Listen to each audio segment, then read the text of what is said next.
Et quand la tristesse arrive, je sais tu es là, toujours près de moi. Bon samedi, bienvenue à votre émission La Victoire de l'amour. J'espère que vous allez bien ce matin. Et comme on le fait tous les samedis, on rejoint notre petite sœur sourire à nous, sœur Angèle.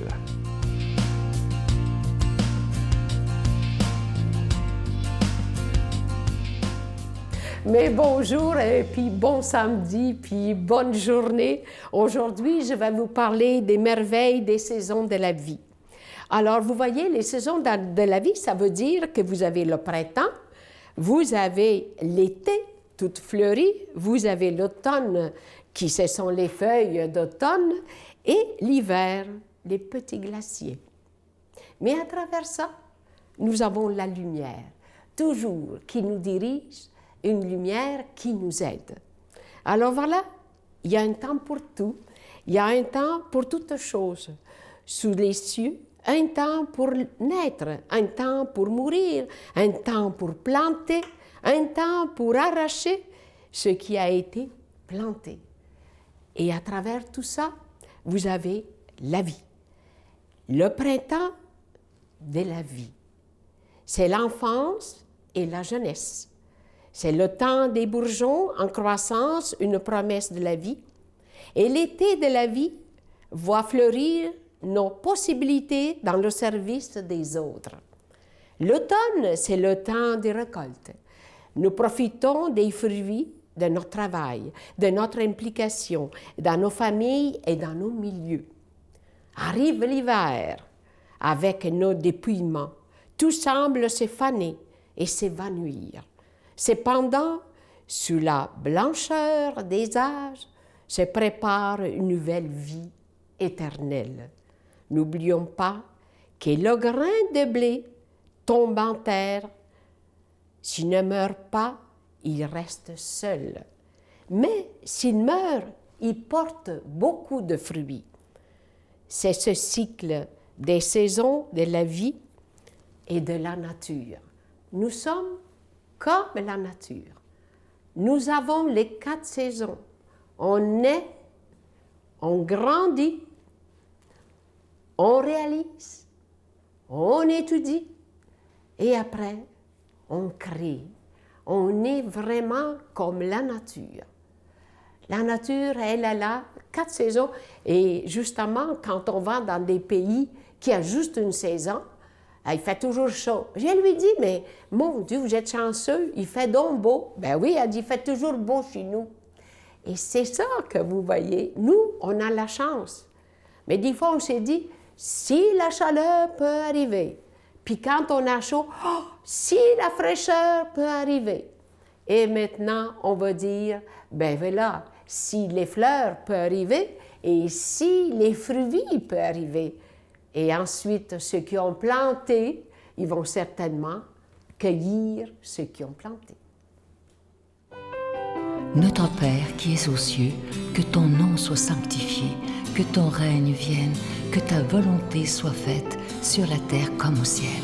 Donne-nous aujourd'hui notre pain de ce jour.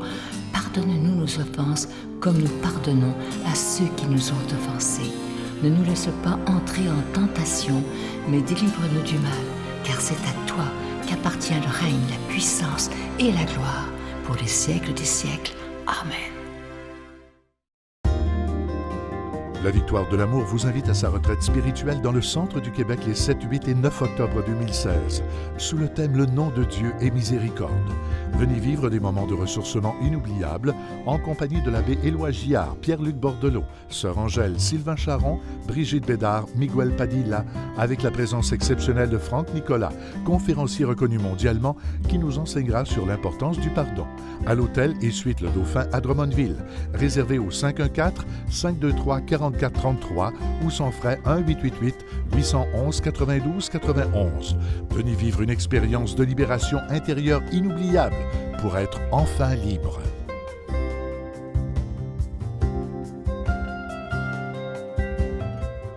Si vous saviez comment je suis toujours heureux de vous parler de cette belle croix, c'est une croix qu'on accroche au mur, évidemment, et elle est faite en bois avec le magnifique nom de Jésus. Et évidemment, cette croix, elle est déjà bénite. Et comme je vous disais, elle nous provient directement d'Italie. C'est avec un don de 25 et si vous en voulez deux, avec un don de 40 il y a des gens déjà qui en ont commandé des dizaines pour donner autour d'eux, parce que c'est vrai que ça se donne vraiment bien, mais vraiment bien en cadeau, même à des enfants, des petits-enfants, des personnes âgées, peu importe. Moi, à la maison, j'en ai deux bien visibles parce que je n'ai pas peur de montrer à quel point Jésus est important pour moi. Alors, je vous donne l'adresse en vous remerciant de tout cœur de votre don en ce mois de juin, parce que vous savez, si on vous demande des dons, c'est qu'on doit payer pour être à la télévision, que ce soit pour la production et la diffusion, évidemment. Mais ce qui est beau, c'est que depuis plus de 21 ans, des milliers de personnes se donnent la main et disent « ça vaut la peine qu'on aide la Victoire d'amour afin que la parole de Dieu soit annoncée ». Je vous donne l'adresse, la Victoire de l'amour, casier postal 120, succursale Boucherville à Boucherville, le J4B 5E6, je vous la redonne, la Victoire de l'amour, casier postal 120, succursale Boucherville à Boucherville, le J4B 5E6. Également par téléphone, par carte de crédit du lundi au vendredi, de 8h30 à 16h30 dans le 514-523-4433, 523-4433 ou sans frais, le 1-888-811-9291, 1-888-811-9291 et aussi sur notre site Internet, le www.lavictoiredelamour.org. Alors, regardez bien cette belle croix, elle est vraiment magnifique, elle est en bois et elle nous provient directement d'Italie. Merci de tout cœur de votre grande générosité.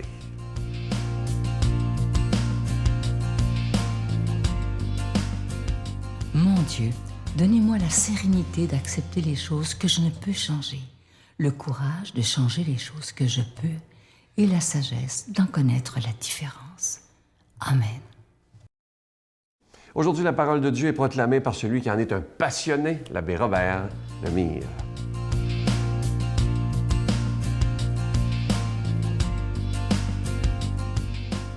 Bon matin de Dieu à vous tous. Aujourd'hui, notre évangile est tiré de Saint Matthieu, chapitre 8, versets 5 à 17. Écoute, c'est tout un évangile, ça. Laisse-moi te dire. Écoute bien ça.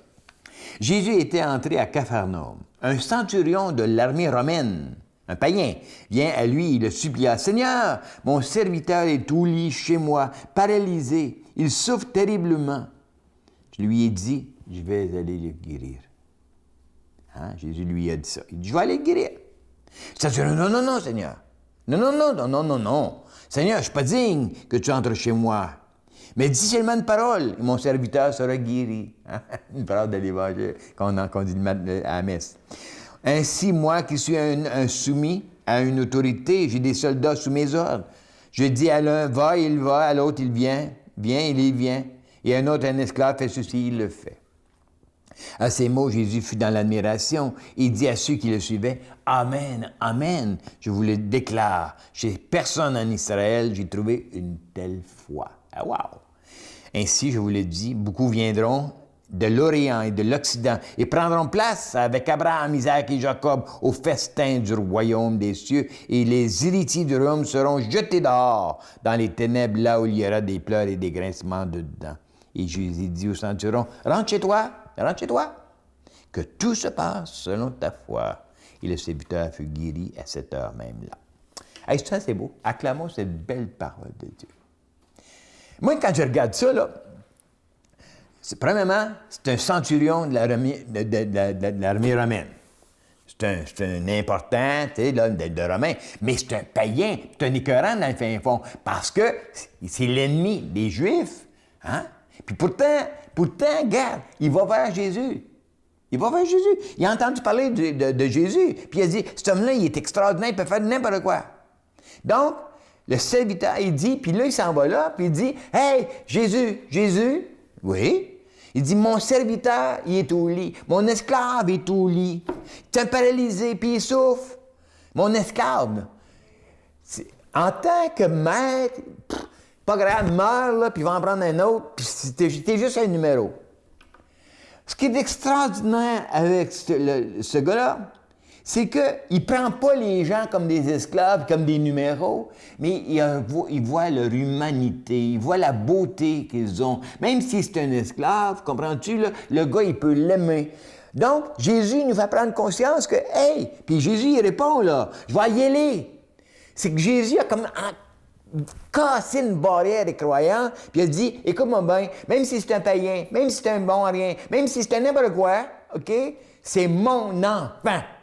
Donc, Jésus, il dit, l'amour brise toutes les barrières, puis là, il a pris conscience qu'il n'y a pas personne qui n'est pas l'enfant de Dieu. Ça, c'est clair, ça. Moi, je regarde ça. Là, il n'a pas fait de catégorie. T'es ci, t'es ça, t'es ça. Puis, comme d'autres, on en fait avec tout le monde, que tu sois divorcé de mari ou quoi que ce soit, ou gay, ou maman, n'importe quoi, là. On fait des catégories. Ah, ça, dit, ça. Jésus, il regarde tout le monde, là, avec le même regard d'amour extraordinaire. Un amour, là, qui ne peut pas changer. Inconditionnellement. C'est assez grand, ça, comme mot. Je t'aime inconditionnellement. Je mets aucune condition à mon amour pour toi. Est-ce que ça, c'est fort? Juste ça, là. On s'arrête là, juste à s'arrêter ça. Là, on trouve ça extraordinaire. Tu comprends-tu? Tu dis, Jésus a enlevé une barrière aux Juifs, puis il a dit, écoute-moi bien, nous sommes tous les enfants de Dieu. Première.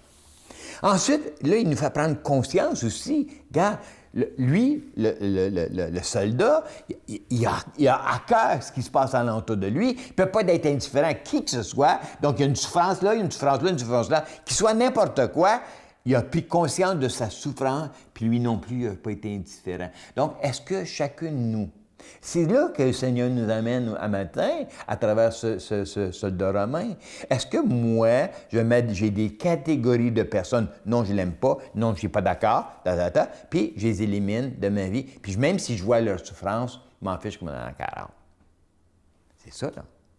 Donc, ici, ce que je trouve extraordinaire, c'est la délicatesse de cet homme-là, qui est un grand personnage, mais qui s'est pas baissé, j'aime pas le mot, il s'est pas baissé sur un esclave, mais il a pris conscience que l'esclave, il y avait une fonction, mais qui pouvait aussi être un humain et une personne avec un cœur, avec des sentiments, avec toutes sortes de choses. Puis il l'a aimé. C'est ça l'amour. Il a su aimer malgré tout. Ça, c'est extraordinaire quand tu le regardes, ça. Là, moi, ça vient me chercher. Puis quand je dis, lui a dit, « Seigneur, ne viens pas chez moi, Seigneur, ne viens pas chez moi, parce que je suis indigne de te recevoir. » C'est qu'il savait que si Jésus allait chez eux, hein, il serait mis de côté par les siens, hein, parce qu'il serait un impur, etc. Fait que c'est pour ça qu'il a dit, « Seigneur, le Seigneur a dit, hein, je vais la dire, la parole. Je vais te la dire. » J'ai même pas besoin d'aller chez toi pour te transformer. Il va la dire. Fait qu'à chaque fois que nous autres, on va à l'église, puis on dit, Seigneur, je suis pas digne de te recevoir, le Seigneur dit, je te rends digne, viens vers moi. Je vais aller chez toi, je vais aller vivre avec toi. C'est ça la force de Dieu. Que le Seigneur Tout-Puissant te bénisse. Au nom du Père et du Fils et du Saint-Esprit. Amen. Je vous salue Marie, pleine de grâce. Le Seigneur est avec vous.